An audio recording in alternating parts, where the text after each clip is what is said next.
आप सबका अमरीन पाठशाला में स्वागत है। आपकी अपनी हिंदी टीचर। आज यूनिट 9 यूजीसी नेट जेआरएफ का जो निबंध आपके लगे हुए हैं उसमें हम आज दूसरा निबंध पढ़ने वाले हैं। नाखून क्यों बढ़ते हैं। लेखक है हजारी प्रसाद द्विवेदी। इससे पहले एक निबंध मैं पढ़ा चुकी हूँ, वो आपके प्लेलिस्ट में है, आप जाके देख सकते हैं।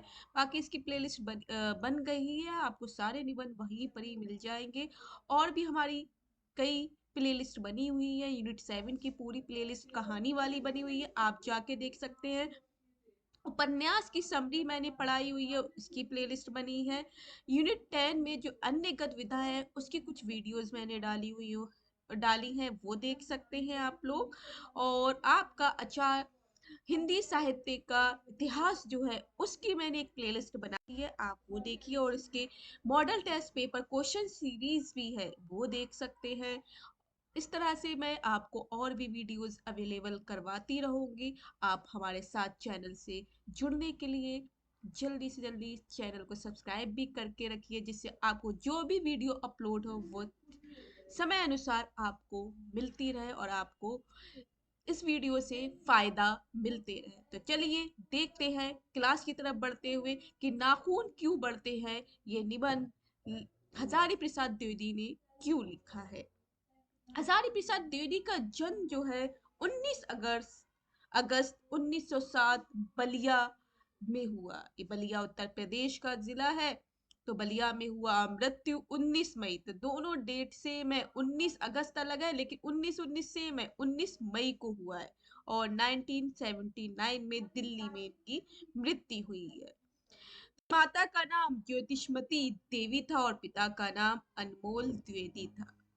रचनाएं आपको पता है, आलोक पर्व, अशोक के फूल, बाणबट्टी, आत्मकथा, पुनर्वा, चारू, चंद्रलेखा, ये सारी इनकी रचनाएं जो फेमस रचनाएं हैं, ये सारी है। और इसमें से एक निबंध जो इनका सबसे ज्यादा फेमस है, नाखून क्यों बढ़ते हैं। ये बहुत फेमस निबंध है, प्रसिद्ध निबंध है। इसको आज हम पढ़ रहे हैं और ये हमारे नेट जेआरएफ में लगा हुआ है। और ऐसे ही आपको अन्य क्लास में जो बोर्ड 10th है, बिहार का बोर्ड है, उसमें भी ये निबंध लगा हुआ है। नाखून क्यों बढ़ते हैं। तो ये प्रश्न इनको इनकी बेटी ने पूछा था कि नाखून क्यों बढ़ते हैं। ये प्रश्न किसने पूछा था? हजारी प्रसाद इनकी पुत्री ने। और इसका ये जवाब नहीं दे पाते थे। फिर इन्होंने सोच समझ कर इस पे बाद में लड़की को जवाब भी दिया होगा, एक पूरा निबंध ही लिख डाला। क्योंकि उस समय उनके पास उत्तर ही नहीं था कि नाखून क्यों बढ़ रहे हैं, क्या चीज है। तो इसके बारे में इन्होंने बहुत सोचा समझा, पुरानी मान्यताओं को, पुरानी चीजों को, आज की चीजों को इन्होंने कंपेयर करते हुए, तुलना करते हुए इस निबंध को लिख डाला। तो ये बेटी जैसी है, उनकी सोच रही है कि नाखून क्यों बढ़ते हैं, और उसने प्रश्न ही कर दिया अपने पिता किसे, हजारी प्रसाद द्विवेदी जी से। और ये निबंध जो है आपको पता होना चाहिए किस में संकलित है। ये ललित निबंध है। कैसा निबंध है, प्रश्न पूछ सकते हैं। ललित निबंध है। नाखून क्यों बढ़ते हैं, ये ललित निबंध है। हजारी प्रसाद द्विवेदी इसके लेखक है। ये आप लोग कुछ 1 पेज के ही नोट बनाइए, ज्यादा जरूरत नहीं है। निबंध नाखून क्यों बढ़ते हैं, लेखक हजारी प्रसाद द्विवेदी, कैसा निबंध है, ललित, ब्रैकेट में लिख लीजिए ललित। और हजारी प्रसाद का जन्म अगस्त 1907 बलिया में और मृत्यु 1979 दिल्ली में। इतना याद रखिए। इनकी रचनाएं हैं वो आप अलग से एक जगह लिखेंगे, जिससे आपको जिस तरह से भी आप याद कर पाए उस तरह से लिख सकते हैं।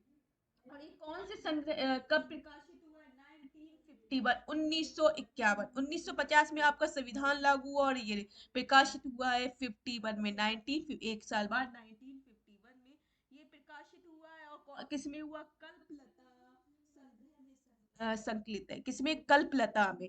तो याद रखिए कल्पलता में है। कल्पलता में कितने निबंध इनके संकलित किए गए हैं? तो 20 क्वेश्चन पूछ सकते हैं। कल्पलता में है और कल्पलता में 20 निबंध है। इतना याद रखिए कि 20 निबंध है। कौन कौन से हैं ये आप आगे अपना सर्च करके लिख सकते हैं। क्योंकि मैं एक बार मैं बता भी दूंगी कि 20 बहुत है। नाखून क्यों बढ़ते हैं, आम फिर बौरा गए, श्री है, ठाकुर जी के बटोर, ऐसे ही अन्य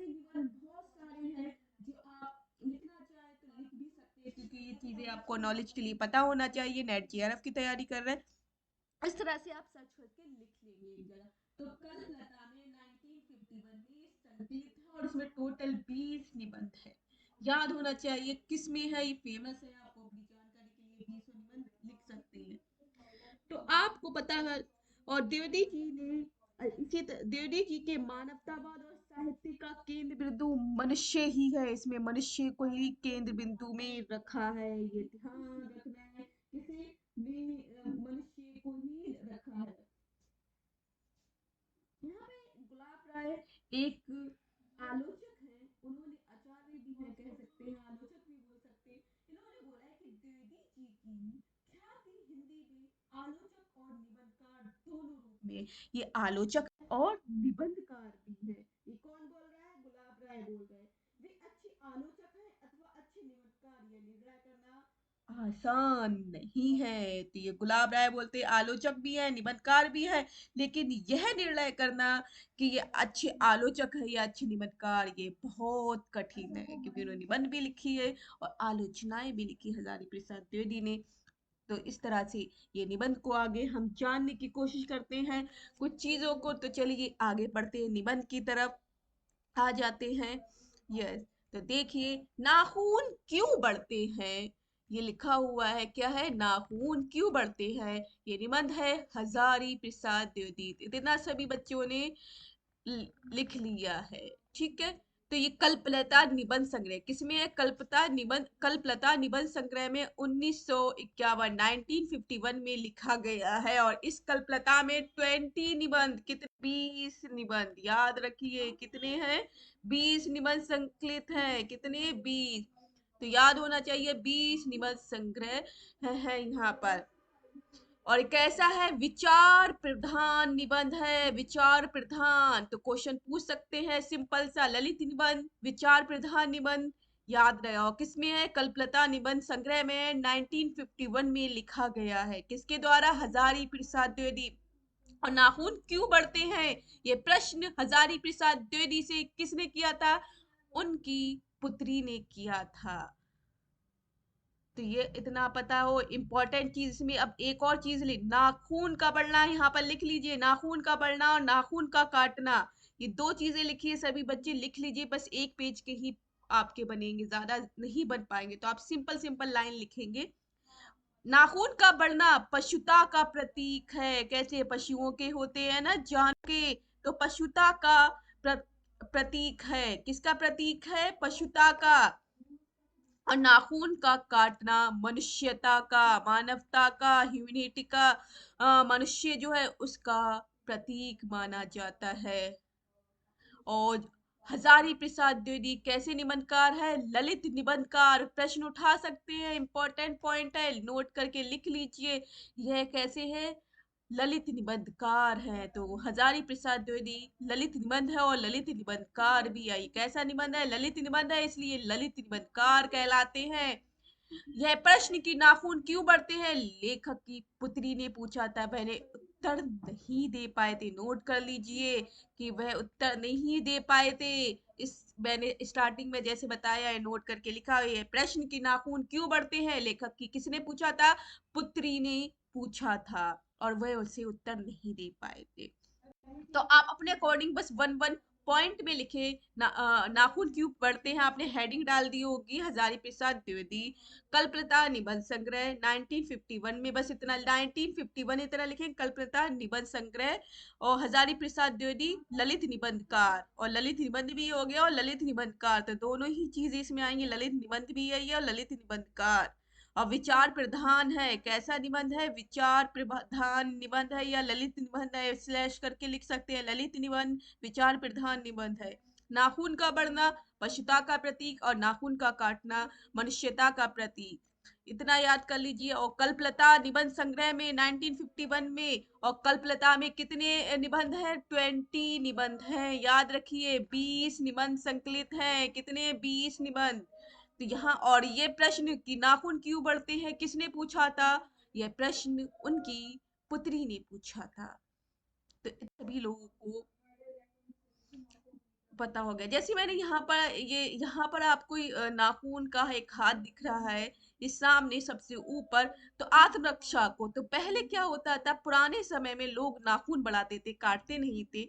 तो वो आत्मरक्षा के प्रतीक के रूप में आए जाते थे। उनके पास भाले, मतलब उनके पास औजार नहीं थे जिससे रक्षा कर पाए, तो अपनी नाखूनों से करते थे। लेकिन आज के टाइम में अगर किसी के नाखून बड़े होते तो असभ्य मान जाया जाता है। मनुष्य, ऐसा लगता है पशु है ये, इसके नाखून बड़े हुए, पशुता का प्रतीक माने गए हैं। तो इसलिए हमेशा नाखूनों को हम लोग काटते रहते हैं। आजकल स्कूलों में भी आप पढ़ के आए हो सभी लोग, तो देखा होगा हर टीचर, हर कोई, आपके पीटी टीचर बोलते हैं कि आपके नेल्स कटे होने चाहिए। हर क्लास में आपके मदर फादर बोलते, पेरेंट्स बोलते, दादा दादी नाना नानी, हर कोई आपके नाखून काटता रहता है, क्योंकि नाखून बढ़ना अच्छा नहीं माना जाता है आज के समय में। तो याद रखिए, आगे इसी के ऊपर भी ही पूरी स्टोरी है। इसमें कैसा मानवतावादी स्वर प्रमुख है, क्या है, मानव, ह्यूमनिटी। हमने वैसे ही पूछ लिया, ह्यूमनिटी मनुष्यता का प्रतीक है, नाखून का बढ़ना पशुता का प्रतीक है। तो मनुष्यता आ गई। वैसे ही मानवतावादी स्वर ही प्रमुख माना गया, कि मानवतावादी स्वर को ही प्रमुख माना गया है, जंगलीपन को नहीं माना गया, पशुता को नहीं माना गया है। तो यहाँ पर बताया कि प्राचीनता और नवीनता का समन्वयता है, कि प्राचीन समय में लोग नाखून के साथ क्या करते थे, और नवीनता और आज के समय में नाखूनों के साथ क्या स्थिति है नाखूनों की, उन दोनों का समन्वय किया गया, दोनों को कंपेयर किया गया, दोनों के बारे में बताया गया। तो प्राचीनता पुराना समय और नवीनता आज के समय का समन्वय है। अब बच्चे हम जान लेते, यहाँ तक सभी बच्चों को पता चल गया होगा। मैं अच्छे से सारी चीजें आपको क्लियर कर रही हूँ, इसलिए आपके बहुत इंपॉर्टेंट पॉइंट है, बस इतना ही डालेंगे। प्राचीनता और नवीनता का समन्वय, मानवतावादी स्वर प्रमुख, ज्यादा नहीं लिखेंगे, बस इतना ही लिखना है। और छोटे छोटे पॉइंट्स बनाएंगे, यहाँ नहीं आप लिखिए, ये स्टोरी की तरह है, ये चीजें लिखने की जरूरत नहीं है। निबंध सार जो आ रहा है, ये स्टोरी आप ये भी सुन लीजिए। लिखना क्या है, ऊपर की चीजें जो बताई है वो, बस इतना लिखेंगे। अभी स्टोरी सुनेंगे, और बाकी बीच में अगर कहीं लगेगा तो मैं जरूर बताऊंगी कहाँ पर आपको इंपॉर्टेंट लाइंस लिखनी है। तो अभी आप सुनेंगे स्टोरी। तो यहाँ निबंध सार है, तो यहाँ हजारी प्रसाद द्विवेदी जी क्या कहते हैं वो सुन लेते हैं। बच्चे कभी कभी चक्कर में डाल देने वाले प्रश्न कर बैठते हैं। अल्पज्ञ पिता, मीन्स अल्पज्ञ मतलब जिन्हें कुछ ज्यादा ज्ञान नहीं, अल्पज्ञ भी थोड़ा ज्ञान, अल्प मतलब थोड़ा। तो अल्पज्ञ पिता जो होते हैं, जिन्हें थोड़ा ज्ञान होता है, ज्यादा नहीं पता होता, बड़ा दयनीय जीव होता है। कैसा होता है, दयनीय जीव प्राणी होता है। मेरी छोटी लड़की ने, अब यहाँ कह रहे हैं हजारी प्रसाद द्विवेदी, कि मेरी छोटी लड़की ने जब उस दिन पूछ दिया कि आदमी के नाखून क्यों बढ़ते हैं, प्रश्न पूछा है कि आदमी के नाखून क्यों बढ़ते हैं, तो मैं कुछ सोच ही नहीं सका, कि मुझे कुछ समझ में नहीं आया इसे क्या उत्तर दूं। तो मैं कुछ सोच नहीं सका और उसका उत्तर नहीं दे पाया। मीन्स हर तीसरे दिन नाखून बढ़ जाते हैं, हर तीसरे दिन नाखून बढ़ जाते हैं और इन्हें काटते रहते हैं। तो हर तीसरे दिन नाखून बढ़ जाते हैं। बच्चे अगर कुछ दिन तक उन्हें बढ़ने दे तो माँ बाप अक्सर उन्हें डांटा करते हैं, पर कोई नहीं जानता कि ये अभागे नाखून क्यों इस प्रकार बढ़ते हैं। जो अभागे नाखून को क्या बताया गया है, अभागे पूछ सकते हैं, यहाँ पर लिखो, नाखून को अभागा नाखून बोला गया है हजारी प्रसाद द्विवेदी ने। हर तीसरे दिन बढ़ जाते हैं। कौन से दिन बढ़ जाते, हर तीसरे दिन। तो बस इतना ही, अभागा, बस सुन लीजिए क्या बताया गया, ये चीजें अल्पज्ञ पिता, थोड़ा जिन्हें थोड़ा सा ज्ञान होता है, ठीक है। तो ये पूछे। अब इसी तरह से यहाँ पर इंपॉर्टेंट लाइन है, सुन लीजिए। इंपॉर्टेंट किया कि किसी को नहीं पता, आप भी सोचते होंगे, आप भी सोच के देखिए कि हर तीसरे दिन नाखून बढ़ते हैं, हम काटते रहते हैं, और फिर नाखून बढ़ जाते हैं, फिर हम फिर काटते हैं। तो ये क्यों बढ़ते हैं, और ये प्रश्न एक छोटी सी बच्ची जो है हजारी प्रसाद द्विवेदी की पूछ रही है, कि अभागे नाखून क्यों बढ़ रहे हैं। तो इम्पोर्टेंट क्वेश्चन अब यहाँ पर देखिए क्या है, आखिर ये इतनी बेहया क्यों है, बेहया, जिसमें कोई शर्म नहीं होती है। एक बेहया जंगली पौधे को भी बोला गया है, जो काटने पर हमेशा उगाता है। उसे काट दो जड़ से, कुछ भी कर दो, उसका जरा सा भी चीज होगी और से नीचे तक उसकी जड़ अगर जमीन में है और ऊपर से पूरा भी काट दिया, फिर भी वो उग है। तो ये इसे हम क्या बोलेंगे, बेहया जंगली पौधा। यहाँ पर इनका बेहया का मतलब पूछ सकते हैं, आखिर ये इतनी बेहया क्यों है। बेहया में जंगली पौधे काटने पर उग आता है उसको संबोधित कर रहे हैं यहाँ पर। जंगली पौधा काटने पर उग आता है इसे संबोधित किया जा रहा है उसका। तो यहाँ पर ऐसे ये घुमा फिरा कर एनटीए वाले प्रश्न आपसे पूछ सकते हैं। आखिर ये इतने बेहया क्यों है। कुछ लाख वर्षों की बात है जब मनुष्य जंगली था। मनुष्य कहाँ रहता था, लाखों वर्ष पहले जंगल में रहता था, जंगली था, वन मानुष जैसा था। कैसा था, वन मानुष जैसा। उसे नाखून की जरूरत थी। उसे किसकी जरूरत थी, नाखून, क्योंकि उसके पास पत्थर के भी औजार नहीं थे, लोहे के भी औजार नहीं थे और पत्थर के भी नहीं थे। मींस उसे अपने नाखूनों को ही अपने औजार के रूप में बताया गया। तो उसे नाखून की जरूरत थी। उस जीवन रक्षा के लिए नाखून बहुत जरूरी था। जीवन रक्षा मीन आत्म रक्षा के लिए, सेल्फ डिफेंस के लिए। मीन्स अगर कोई जंगली पशु इस पे हमला करे तो वो कुछ ही तरह से उसे अपनी रक्षा कर पाए या दूसरे से रक्षा कर पाए। तो आत्म रक्षा को, स्वयं को बचाने के लिए, जीवन रक्षा के लिए नाखून बहुत जरूरी था। असल में वही उसके अस्त्र थे। अस्त्र थे, हथियार थे। क्या थे, अस्त्र थे। असल में यही उसके नाखून क्या थे, लिख लो। पुराने समय में जब मनुष्य वनमानुष जैसा था उसके नाखून, पुराने समय में नाखून अस्त्र थे। तो आप इतना लिखेंगे बस। यहाँ पर बेहया एक जंगली पौधे को बोला गया है। और दूसरा पॉइंट लिखेंगे, पुराने समय में नाखून अस्त्र थे और जीवन रक्षा के लिए थे। अस्त्र थे, जीवन रक्षा के लिए थे। सिर्फ ये छोटे छोटे पॉइंट लिखेंगे बस, ये जीवन रक्षा के लिए अस्त्र थे। तो इससे ये पॉइंट पर छोटे छोटे पूरी लाइनें, पूरे वाक्य बनाने की जरूरत नहीं, सिर्फ सिंपल सिंपल वर्ड लिख लीजिए। इसी से आपको सारी स्टोरी तो पता ही चल जाएगी। दांत भी थे पर नाखून के बाद ही उसका स्थान था। दांत भी थे, दांतों से काट सकते थे दूसरे को, किसी पे हमला कर सकते, लेकिन दांतों का कौन सा स्थान था, ना दूसरा स्थान था। पर नाखून के बाद ही उनका स्थान था। तो ये प्रश्न पूछ सकते हैं, दांतों का नाखून के बाद दूसरा, नाखून पहले स्थान पर थे और दांत दूसरे स्थान पर।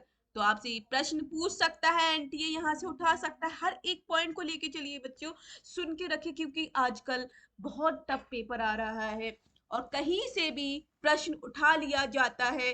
तो आप यहाँ पर देखिए, नाखून के बाद दांत जो है दूसरे स्थान पर है। उन दिन जूझना पड़ता था। प्रतिद्वंदियों, जो उसके प्रतिद्वंदी थे, को पछाड़ना पड़ता था। जो उससे लड़ाई लड़ने के लिए आते थे, उसके अगेंस्ट रहते थे, फाइट करने के लिए आते थे, तो वो प्रतिद्वंदी जो होते थे उन्हें पछाड़ना पड़ता था। नाखून उसके लिए आवश्यक अंग बन गए थे। अगर नाखून नहीं होते, दांत नहीं हो, तो वो दूसरे से कैसे अपनी आत्मरक्षा कर पाए। तो आवश्यक अंग क्या था, नाखून, दांत, ये सब होना जरूरी है। नाखून पहले नंबर पे है और दांत दूसरे नंबर पे। फिर धीरे धीरे वे अपने अंग से बाहर की वस्तुओं का सहारा लेने लगा। क्या हुआ, फिर उसे पता चला, उसमें और दिमाग चलाया, साइंटिस्ट की तरह, वैज्ञानिक की तरह, और जो अन्य वस्तुएं बाहर की दिखी, प्राकृतिक वस्तुएं दिखी, और उससे अपने हथियार बनाना स्टार्ट करिए। उसने सहारा लेना स्टार्ट कर दिया। पहले तो अपने अंगों से ही कर रहा था, फिर उसने बुद्धि का प्रयोग करके बाहर की वस्तुओं का सहारा लेना कर दिया। तो आशा है यहाँ तक आपको समझ में आ रहा है कि पुराने समय में नाखून उसकी अस्त्र थे आत्मरक्षा के लिए। नाखून पहले स्थान पे थे, दांत दूसरे स्थान पे थे। बेहया एक जंगली पौधा है। और जब मनुष्य जंगली था, बनमानुष जैसा था, और आत्मरक्षा के लिए उसके नाखून थे। तो ये सारी चीजें आपको पता चल गए होंगे यहाँ तक। अब आगे देखते हैं क्या स्टोरी है। मनुष्य और आगे बढ़ा। अब क्या होता, और आगे बढ़ा। उसने धातु के हथियार बनाए। जो धातु है, लोहा वगैरह, पत्थर, इन सब से, कांच से, इन सब से क्या बनाए, हथियार बने। जब आगे बढ़ा तो उसने धातुओं के हथियार बनाए। अपने अंग से बाहर निकला, दूसरी वस्तुओं का सहारा लेने लगा, तो दूसरी वस्तुओं में उसने धातुओं के हथियार बनाए। जिनके पास लोहे के शस्त्र और अस्त्र वे विजयी रहे। जिनके पास लोहे के शस्त्र और अस्त्र थे वे क्या हुए, विजयी बने, उन्होंने हर तरह से विजय प्राप्त कर ली। लोहे के अस्त्रों ने बाजी मार ली, इतिहास आगे बढ़ा। पतीले वाली बंदूकों, पतली नोकों वाली जो नोक वाले बंदूकें थी वो आने लगी, कारतूसों ने, तोपों ने, बमों ने, वर्षक वायुयानों ने इतिहास को किस कीचड़ भरे घाट तक घसीटा है, यह सबको मालूम है। नखदर मनुष्य अब एटम बम पर भरोसा करके आगे की ओर बढ़ता है।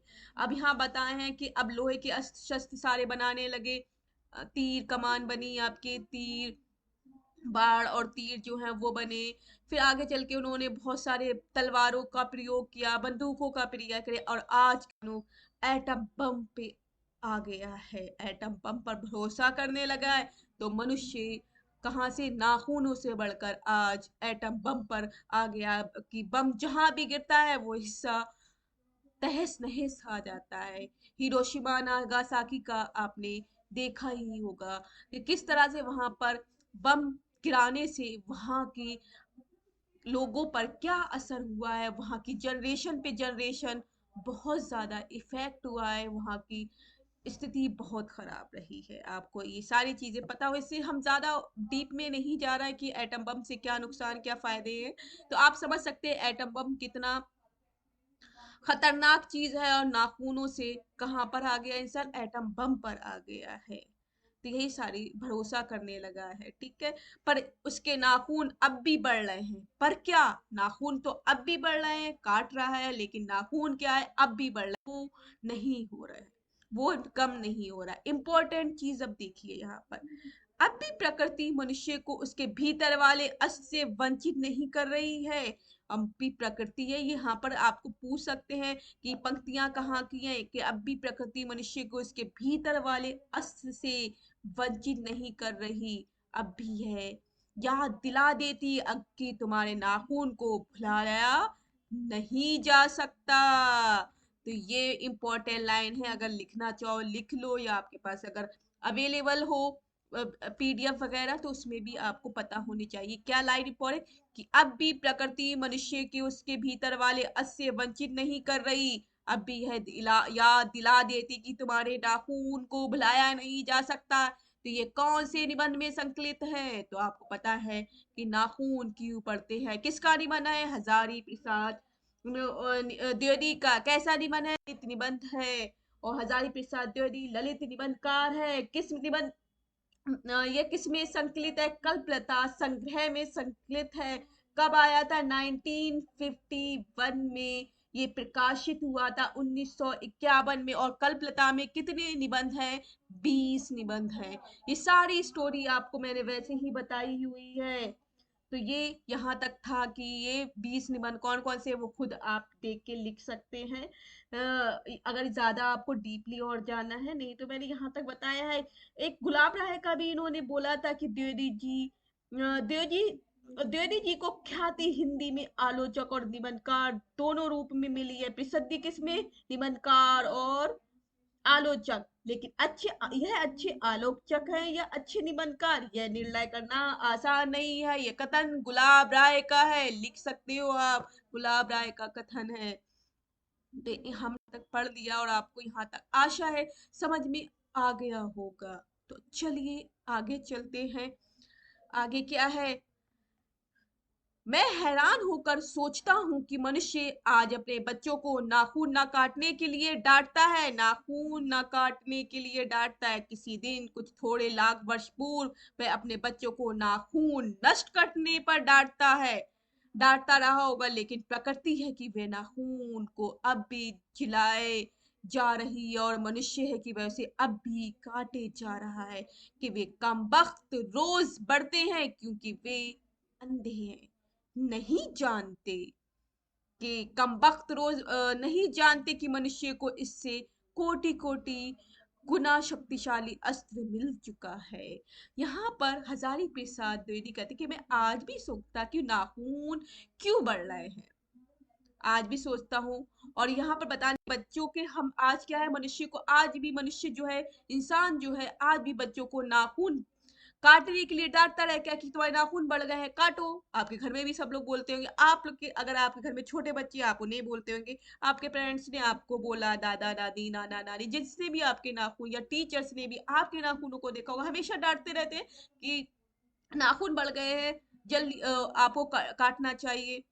तो लेकिन आज से लाख वर्ष पहले अगर किसी के नाखून काट देता हो या नष्ट कर देता हो किसी तरह, तो उसके लिए डांट पड़ती होगी कि तुमने नाखूनों को क्यों काट दिया, तुम्हारे नाखून बड़े होना चाहिए अस्त्र के रूप में। लेकिन ये प्रकृति अब भी ऐसी है, उसे नहीं पता कि आज हमारे पास एटम बम जैसे भी इतनी शक्तिशाली चीजें आ चुकी हैं, अस्त्र मिल गए, लेकिन हमारे अंदर की प्रकृति उसे नहीं भूल पा रही और हमारे नाखून को बढ़ाए जा रही है। वो हमेशा बढ़ते रहते हैं, हर दिन बढ़ आते हैं। तो यहाँ तक आशा है आपको समझ में आ रहा होगा। अब आगे की बात कर लेते हैं, क्या है यहां से देखिए, ये है, अगर व्यक्ति अपने शरीर की, मन की, वाक मतलब आवाज की, अनायास घटने वाली वृत्तियों के विषय में विचार करे, जो हमारी चीजें कम हो चुकी है, हमारे शरीर कैसा था, मन कैसा है, आवाज कैसी बदल रही है, अंदर की वृत्तियां जो हैं वो किस तरह से घट बढ़ रही हैं, के विषय में विचार करे, तो उसे अपनी वास्तविक प्रवृत्ति पहचानने में बहुत सहायता मिलेगी। वो अपने आप को, अपनी क्वालिटीज को पहचानने में उसे सहायता मिल जाएगी। पर कौन सोचता है, सोचना तो क्या, उसे देखता भी नहीं, उसे इतना भी नहीं पता चलता कि उसके भीतर नख बढ़ा लेने की जो सहजावृत्ति है वह उसके पशु का प्रमाण है। इंपॉर्टेंट लाइन यहाँ से है कि कौन सोचता तो क्या, मतलब इसके बाद जो लिखा है यहाँ से इंपॉर्टेंट लाइन है बच्चे, आप ये लिख लीजिए। आपसे एंड ये पूछ सकता है कि उसे इतना भी नहीं पता, ये लाइन दे के पूछ सकता है कि कौन से निबंध की लाइनें हैं, उसे इतना भी पता नहीं चलता कि उसके भीतर नख बढ़ा लेने की जो सहजावृत्ति, सहजावृत्ति, सहजात वृत्ति मतलब जनजात जो है, जन्म से पैदा होते ही सहजात, क्योंकि बच्चों के भी नाखून बड़े हुए होते हैं ना, जब वो पैदा होते हैं, वो दूसरे दिन आप देखोगे तो उनके भी नाखून बड़े बड़े से दिखेंगे आपको। तो सहजात वृत्ति है वह उसके पशुत्व का प्रमाण है, किसका, जानवर का, पशुत्व का प्रमाण है। तो एविडेंस है, प्रमाण मतलब एविडेंस है, उन्हें काटने की जो प्रवृत्ति है वह उसकी मनुष्यता की निशानी है। वह उसकी क्या है, जो काटने की प्रवृत्ति, पूछ सकते हैं आपको कि काटने की प्रवृत्ति किसकी निशानी है, मनुष्यता की निशानी है। और नाखून बढ़ने की प्रवृत्ति का प्रमाण है ये हमेशा। और नाखून बढ़ना कैसी वृत्ति है, जन्मजात या सहजात वृत्ति है, आप इस तरह से लिख सकते हैं। तो ये आपको पता होना चाहिए। नख मतलब नाखून, नख बड़ा लेने की, नख मतलब नाखून, नखों का मतलब क्या है, नाखून। तो ये आपको पता चल जाएगा। इंपॉर्टेंट है कि उसे इतना भी नहीं पता चलता कि उसके भीतर नख बढ़ा लेने की जो सहजात जन्मजात प्रवृत्ति है वह उसके पशुत्व का प्रमाण है। उन्हें काटने की जो प्रवृत्ति है वह उसकी मनुष्यता की निशानी है। इंपॉर्टेंट लाइन है बच्चों, ध्यान रखना है यहाँ पर, ये बहुत इंपॉर्टेंट, आप लिख सकते हैं इंपॉर्टेंट लाइन, इस वाली लाइन को लिखना चाहें तो लिख भी सकते हैं। तो आगे है, यद्यपि पशुत्व के चिन्ह उसके भीतर रह गए हैं, पर वह पशुत्व को छोड़ चुका है, पशु बनकर वह आगे नहीं बढ़ सकता, उसे कोई और रास्ता खोजना चाहिए। लेकिन अगर उससे कुछ अंदर पशुत्व वाले चीजें दिख भी रही हैं, नाखून जैसी चीजें, लेकिन वह उसको छोड़कर आगे बढ़ चुका है। वह अगर नाखून बढ़ते हैं तो काट देता है, बाल ज्यादा बढ़ते हैं तो बालों को, दाढ़ी मूछें जो भी बढ़ रहे हैं उन्हें अपने सही हिसाब से एक अच्छा इंसान, एक सभ्य इंसान बनने की कोशिश कर रहा है और वो आगे बढ़ चुका है, इसका मतलब ये है। अब यहाँ पर बहुत इंपॉर्टेंट लाइन आ रही है, वो देख लें। क्या लाइन है उसे भी समझने की कोशिश करते। मुझे ऐसा लगता है मनुष्य अब नाखून को नहीं चाहता, उसके भीतर बर्बर युग का कोई अवशेष रह जाए, यह उसे असह्य है। उसके भीतर कैसे युग का, बर्बर जंगली जानवर जैसे युग का, जो पुराने जमाने में आदि मानव के जमाने में, बर्बर युग मीन्स आदि मानव का समय के युग का अवशेष को चिन्ह भी रह जाए, उसे ये असहाय है, असहनीय है, उसे वो सहा नहीं जा रहा है। लेकिन ये कैसे कहूँ, नाखून काटने से क्या होता है, ये सोच रहे हैं नाखून काटने से क्या होता है। मनुष्य की बर्बरता घटी कहाँ है, वह तो बढ़ती जा रही है। मनुष्य के इतिहास में हिरोशिमा हत्याकांड बार बार थोड़े ही हुआ है, यह तो उसका नवीनतम रूप है।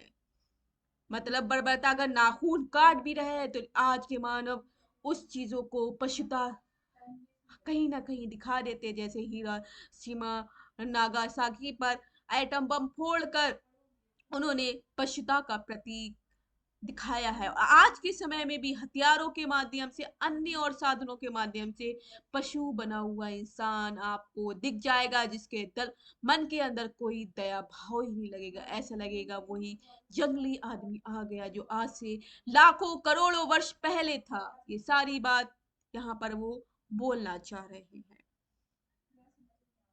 मैं मनुष्य के नाखून की ओर देखता हूं तो कभी कभार हो जाता हूँ, ये उसका भयंकर पार्श्विक प्रवृत्ति जीवन के प्रतीक है। पार्श्विक प्रवृत्ति है इसकी भयंकर, क्योंकि कैसी प्रवृत्ति है, बार बार नाखून आ जाते हैं। मनुष्य की पशुता को जितनी बार भी काट दो वह मरना नहीं जानती। अगर मनुष्य की पशुता को बार बार हम काटते भी रहेंगे, लेकिन कभी ना कभी वह अपना असल रूप दिखाकर, जानवर जैसा रूप देकर, पशुता वाला रूप लेकर कहीं ना कहीं वह अपनी छाप छोड़ देती है। ये बात कौन कह रहा है, यहाँ पर कह रहे हैं हजारी प्रसाद द्विवेदी। ये सारी बात आपको पता चली। पार्श्विक जीवन के प्रतीक है उसकी नाखून किसके हैं, पार्श्विक जीवन के प्रतीक, पार्श्विक प्रवृत्ति के प्रतीक हैं। तो आप लिख ले, नाखून किसके, पार्श्विक जीवन प्रवृत्ति के प्रतीक है। ये आप इतना लिख लेंगे। आगे 10 लाइन्स ये है, अस्त्र बढ़ाने की प्रवृत्ति मनुष्यता की विरोधनी है। मेरा मन पूछता है किस ओर मनुष्य किस ओर बढ़ रहा है। सारे प्रश्न कर रहा है कि पूछता है किस ओर मनुष्य किस ओर बढ़ रहा है, पशुता की ओर या मनुष्यता की ओर, अस्त्र बढ़ाने की ओर या अस्त्र काटने की ओर। क्योंकि अस्त्र हथियार तो वो आज भी बनाता चला जा रहा है, लेकिन नाखून को तो काट रहा है, लेकिन शस्त्र हथियार जितने भी है वो बढ़ा रहा है और मनुष्य और पशुता की जैसे काम कर रहा है। ये सारी बात हजारी प्रसाद द्विवेदी कितनी अच्छे ढंग से वो लिख देते हैं। अब यहाँ बोलते मेरी निर्बोध बालिका ने मानो मनुष्य जाति से ही प्रश्न किया था। उनकी बालिका ने उनकी पुत्री ने ही तो किया था, जानते हो नाखून क्यों बढ़ते हैं, ये हमारी पशुता के अवशेष है। जानते हो ये अस्त्र शस्त्र क्यों बढ़ गए हैं, ये हमारी पशुता की निशानी है। जो अस्त्र शस्त्र है ये हमारी ही की निशानी है। तो प्रश्न पूछ सकते हैं, अस्त्र शस्त्र का बढ़ना किसकी निशानी है, तो पशुता की निशानी है। और नाखूनी पशुता की अवशेष है, नाखून का बढ़ना और नाखूनी किसका है, पशुता के ही अवशेष है। याद रखिए, इंपॉर्टेंट पॉइंट्स हैं आपके सारे जो मैं आपको बता रही हूँ। आगे है, भारतीय भाषाओं में प्रायः ही अंग्रेजी के इंडिपेंडेंस शब्द का समानार्थक शब्द नहीं व्यवहार में आया है।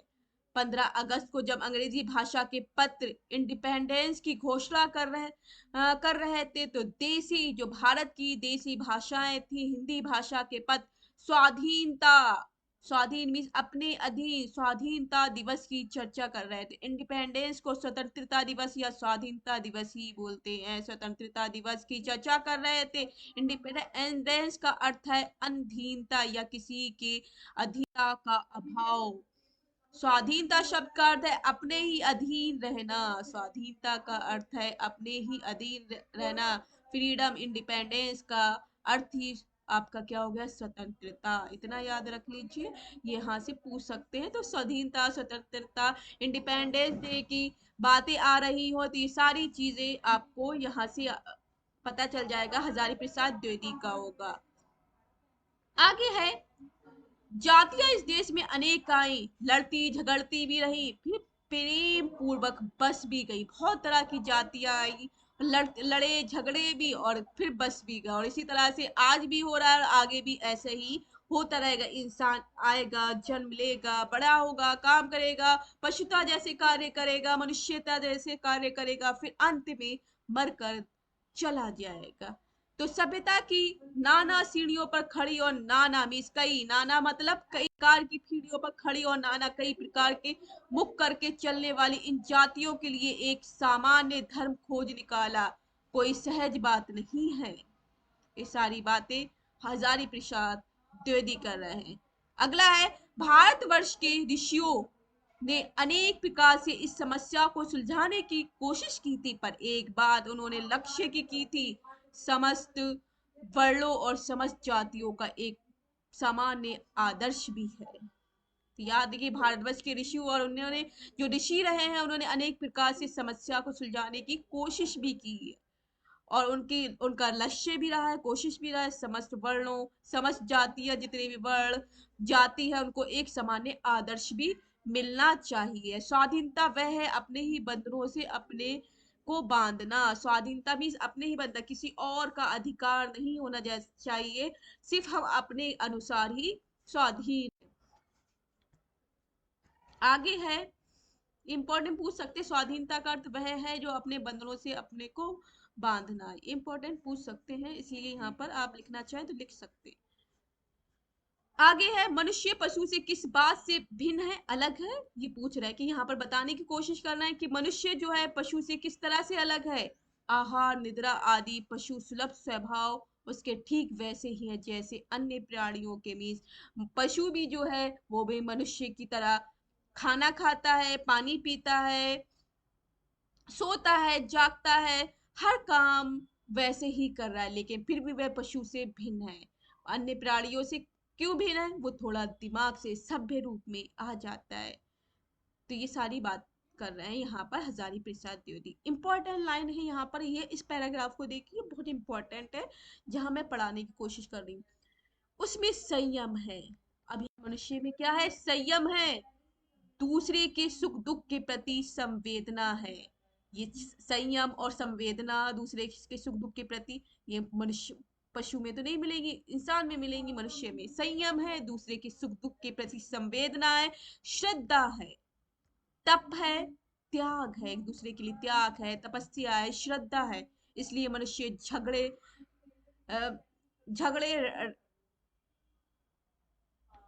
झगड़े रहते हुए भी अपना आदर्श नहीं मानता है। गुस्से में आकर चढ़ दौड़ने वाले अविवेकी को बुरा समझा जाता है। जो गुस्से में अविवेक हो जाता है, विवेक खो जाता है, उसे अपने माइंड का पता नहीं होता, वो किससे क्या बात कर रहा है गुस्से में, वो मनुष्य क्या बन जाता है, पशु बन जाता है। ऐसे मनुष्य को बुरा समझा जाता है। जिसके अंदर संयम है, दूसरे की संवेदनाओं को समझ सकता है, त्याग दे सकता है, श्रद्धा कर सकता है, ऐसे मनुष्य को अच्छा समझा जाता है। यहाँ पर ये बात हजारी प्रसाद द्विवेदी बताना चाह रही है। और वचन मन शरीर से किए गए असत्याचरण को गलत आचरण मानता है। यह किसी भी जाति या वर्ण का समुदाय का धर्म नहीं, यह मनुष्य मात्र का धर्म है। अस्त्र फेंकना केवल जानकारी, अस्त्र जो फेंके जाते हैं, भाले, तीर और शस्त्र हाथ में लेकर जो चलाए जाते हैं, वो अस्त्र जो फेंकने, भाले जो फेंके जाते हैं ना, वो हो गए, और शस्त्र हाथ में लेकर जो चलाने वाले तलवार जो हो गई वो आपके शस्त्र हो जाएंगे। जानकारी हेतु है कि अस्त्र क्या होते हैं, जो फेंकने वाले रहते हैं हाथों से, जैसे आपके भाले, और शस्त्र क्या हो गया, हाथ में लेकर जैसे तलवारें, बंदूक, ये शस्त्र हो जाएंगे। ठीक है, लेकिन मुझे नाखून के बढ़ने पर आश्चर्य होता, हाँ, लेकिन नाखून के बढ़ने पर आश्चर्य हुआ था। अज्ञान अज्ञान सर्वस्व आदमी को पछाड़ता है, और आदमी है कि सदा उससे लोहा लेने को कमर कसे है। ये इंपॉर्टेंट पॉइंट्स है कि सर्वस्व, यहाँ पर ये लाइन देके दो लाइनें पूछ सकते हैं, किस पैराग्राफ, ये जो पैराग्राफ, ये दो लाइन है, पंक्तियां हैं, किस निबंध की है, तो सर्वत्र आदमी को पछाड़ना है और आदमी है कि सदा उससे लोहा लेने को कमर कसे हुए है। ये कौन सी निबंध की लाइनें हैं, ये आपको पता होना चाहिए। आचार्य हजारी प्रसाद द्विवेदी का निबंध है, नाखून क्यों बढ़ते हैं, उसकी लाइनें हैं। सर्वस्त्र आदमी को पछाड़ता है और आदमी है कि सदा उससे लोहा लेने के लिए, टक्कर लेने के लिए, लड़ाई लड़ने के लिए कमर कसे हुए है। ठीक है, ये सारी चीजें हैं। आगे देखते हैं, मनुष्य को सुख कैसे मिलेगा। बड़े बड़े नेता कहते हैं वस्तुओं की कमी है और मशीन बैठाओ। उत्पादन बढ़ाओ और धन की वृद्धि करो और बाह्य उपकरणों की बाह्य जितने भी बाहरी उपकरण है उनकी ताकत बढ़ाओ। एक महात्मा जो थे बूढ़ा कहता था, एक महात्मा या बूढ़ा क्या कहता है वो जाने। नेता तो बड़े बड़े नेता क्या कह रहे हैं कि वस्तुओं की कमी है, वस्तुओं की कमी है, मशीन लगाओ, उत्पादन बढ़ाओ, धन की वृद्धि करो और जितने भी भारी उपकरण है उसकी ताकत बढ़ाओ। लेकिन एक महात्मा एक बूढ़ा क्या कहता है, तो वो बोलता है इंपॉर्टेंट लाइन सोचो क्या बोलता है कि बाहर नहीं भीतर की ओर देखो, हिंसा को मन से दूर करो, मिथ्या को हटाओ, क्रोध और द्वेष को दूर करो, लोग के लिए कष्ट सहो, आराम की बात मत सोचो, प्रेम की बात सोचो, आत्म मातोषण की बात सोचो, काम की बात सोचो। सोचो ऐसी बातें कौन करता था, महात्मा गांधी भी करते थे। ऐसी बात महात्मा गांधी है वही कहते थे। बूढ़ा कहता था कौन, महात्मा गांधी बोलते थे। क्या बोलते थे आपको पता ही है, बाहर नहीं भीतर की ओर देखो, अपने अंदर, भीतर मतलब अपने अंदर की ओर देखो, हिंसा को मन से दूर कर दो, अहिंसा परमो धर्म बोलते थे ना, हिंसा को मन से दूर करो, मिथ्या मतलब झूठ, मिथ्या को हटाओ, जो झूठ बोलते रहते हो एक दूसरे से हर बात पर, तो उसको हटा दो, वो झूठ मत बोलो, क्रोध और द्वेष को दूर करो, जो गुस्सा है उसे दूर कर लो, किसी से बैर रखा हुआ है, नाराजगी है, वो दूर कर लो। किस बात की नाराजगी, इन सबको दूर करो, लोग के लिए, संसार के लिए, समाज के लिए कष्ट सहो, आराम की बात मत, आराम हराम है बोलते थे ना, तो आराम की बात मत सोचो, प्रेम की बात सोचो, आत्मतोषण की बात सोचो, आत्मा तोषण की बात सोच लो, काम की बात सोचो। ये सारी बात कौन बोलता था, महात्मा गांधी। पूछ सकते हैं कि बूढ़ा जो कहता था वो कहता था आचार्य, तो ये सारी बातें महात्मा गांधी जी की वो अपने निबंध में डाल रहे हैं। कौन, आचार्य हजारी प्रसाद द्विवेदी ने कौन से महात्मा की बातें, कौन सी स्वतंत्रता सेनानी की बातें डाली है, तो महात्मा गांधी की डाली है, याद रखना, ये पूछ सकते हैं आपको। उसने कहा प्रेम ही बड़ी चीज है क्योंकि वह हमारे भीतर है, उच्च श्रृंखला पशु की प्रवृत्ति है, स्वयं का वचन मनुष्य का स्वभाव है। बूढ़े की बात अच्छी लगी या नहीं पता नहीं, उसे गोली मार दी गई। आदमी आदमी के नाखून बढ़ने की प्रवृत्ति ही हावी हुई है, तो ये नाखून के बढ़ने की प्रवृत्ति ही है जो हमारे अंदर हावी हो गई, और नाथूराम गोडसे ने महात्मा गांधी को गोली मारकर हत्या कर दी। तो ये एक पशुता की निशानी है, उसने कहा था। किसने, महात्मा गांधी जी के बारे में बात कर रहे हैं हजारी प्रसाद द्विवेदी। यहाँ उसने कहा प्रेम ही बड़ी है, प्रेम सबसे बड़ी है, कि प्रेम करो, नफरत मत करो, दिलों में नफरत मत लाओ, प्रेम ही बड़ी चीज है क्योंकि वह हमारे भीतर है, अंदर है, उच्च श्रृंखलता पशु की प्रवृत्ति है, जो पशुता जैसी निशानी करता है, घृणा करता है, नफरत करता है, वो पशु की प्रवृत्ति जानवर जैसी है, जानवर जैसे स्वभाव का है। स्वयं का वचन मनुष्य का स्वभाव है, कि स्वयं का वचन ही मनुष्य का स्वभाव है। बूढ़े की बात अच्छी लगी या नहीं किसी को हमें नहीं पता, उसे गोली मार दी गई है, उसे नाथूराम गोडसे ने गोली मार दी गई, और आदमी के नाखून बढ़ने की प्रवृत्ति ही हावी हुई है। और ये क्या हुई है, जो आप नाखून बढ़ने की प्रवृत्ति है, पशु जैसी प्रवृत्ति है, पशु स्वभाव वाले इंसान जैसी उसकी प्रवृत्ति हावी हो गई थी। आगे वो हजारी प्रसाद द्विवेदी बोलना चाहते हैं कि हैरान होकर सोचता हूँ बूढ़े ने कितना गहराई में बैठ करके मनुष्य का वास्तविक चरितार्थ का पता लगाया था। इंपॉर्टेंट पॉइंट है यहाँ पर, कि सोचता हूँ कि बूढ़ा यहाँ पर किसे बोल रहे हैं, महात्मा गांधी जी को बोल रहे हैं। किसे, महात्मा गांधी जी को याद रखिए, किसे, महात्मा गांधी जी ने कितनी गहराई में बैठकर सोचा होगा मनुष्य का वास्तविक चरितार्थ क्या है, रियलिटी क्या मनुष्य अंदर की, उसका पता लगा लिया था। किसने, महात्मा गांधी जी ने। जब तो हमारे भारत देश के क्या कहलाए थे, फादर ऑफ नेशन कौन है, महात्मा गांधी।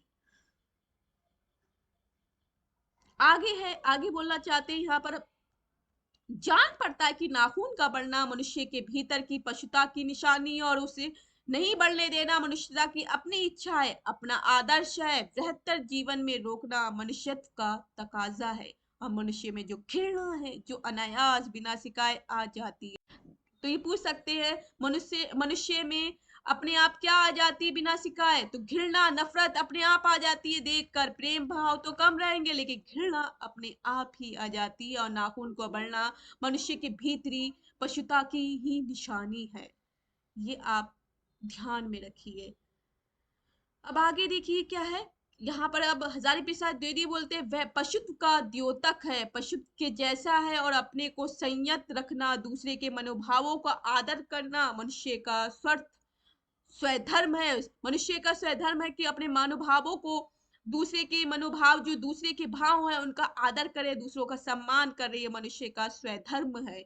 बच्चे जाने तो अच्छा है कि अभ्यास और तप से प्राप्त वस्तुएं मनुष्य की महिमा को सूचित करती हैं। असफलता और चरितार्थ में अंतर,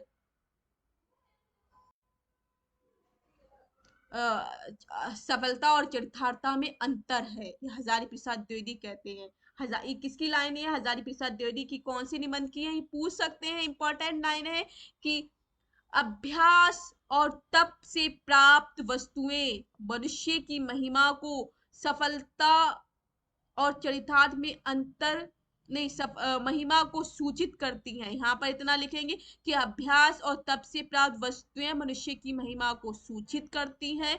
अगला दूसरा है सफलता और चरितार्थ में अंतर। चरितार्थ का मतलब अच्छा स्वभाव, अच्छा चरित्र वाला, में अंतर है। सफलता और चरितार्थता में अंतर है। तो आपसे दोनों पूछ सकता है, सफलता और चरितार्थता में अंतर है, ये किसकी लाइन है? हजारी प्रसाद द्विवेदी की। कौन से निबंध से है? तो नाखून क्यों बढ़ते, इतना पूछ सकते हैं पंक्ति देकर। मिलान में आ सकती है, सफलता और चरितार्थ में अंतर किसकी पंक्ति है? और ये भी पूछ सकते हैं, अभ्यास और तप से प्राप्त वस्तुएं मनुष्य की महिमा को सूचित करती हैं। इंपॉर्टेंट, मोस्ट इंपॉर्टेंट लाइन है, वेरी वेरी इंपॉर्टेंट लाइन है जो मैं यहाँ पर बता रही हूँ। आगे है मनुष्य मरणास्त्र, मरण मनुष्य मरण अस्त्रों के संचयन से, बाह्य उपकरणों के बाहुमूल्य से उस वस्तु को पा भी सकता है जिसे उसने बड़े आडंबर के साथ सफलता का नाम दे रखा है। इंपॉर्टेंट है कि मनुष्य जो है उन अस्त्रों का संचयन कर सकता है, या उन उपकरणों को बहुमूल्य से उस वस्तु को पा भी सकता है, पैसा देकर खरीद भी सकता है, बहुमूल्य वस्तुओं को पैसा देकर खरीद भी सकता है, कुछ चीजों को, उपकरण को वो इकट्ठा भी कर सकता है।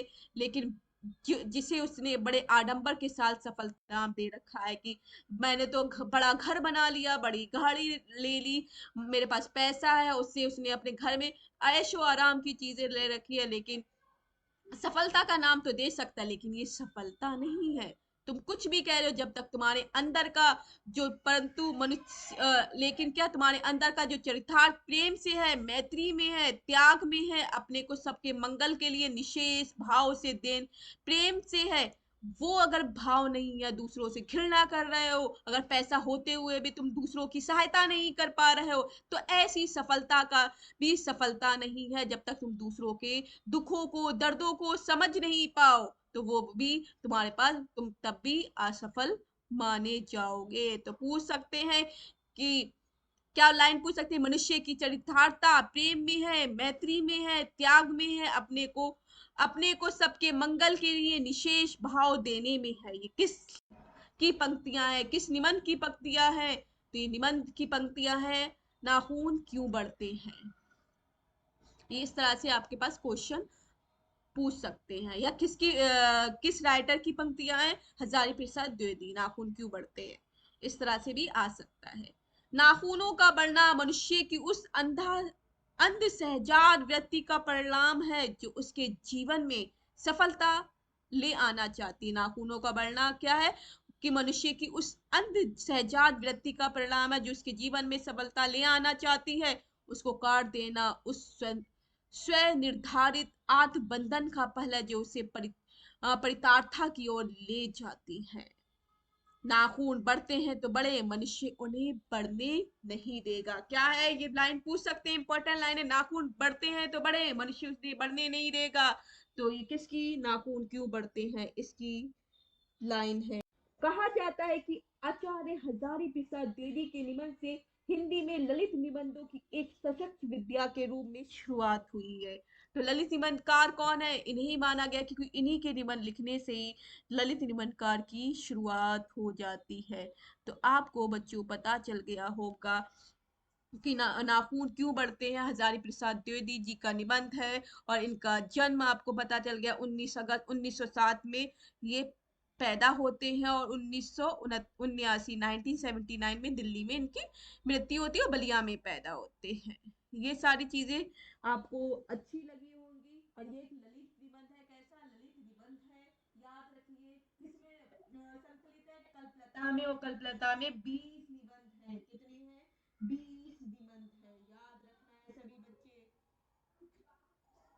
तो ये अच्छी, यहाँ तक आपको आशा है समझ में आया होगा, यहाँ तक बहुत ही अच्छे से मैंने समझाने की कोशिश करी है। तो यहाँ तक आप अच्छे से समझ भी गए होंगे।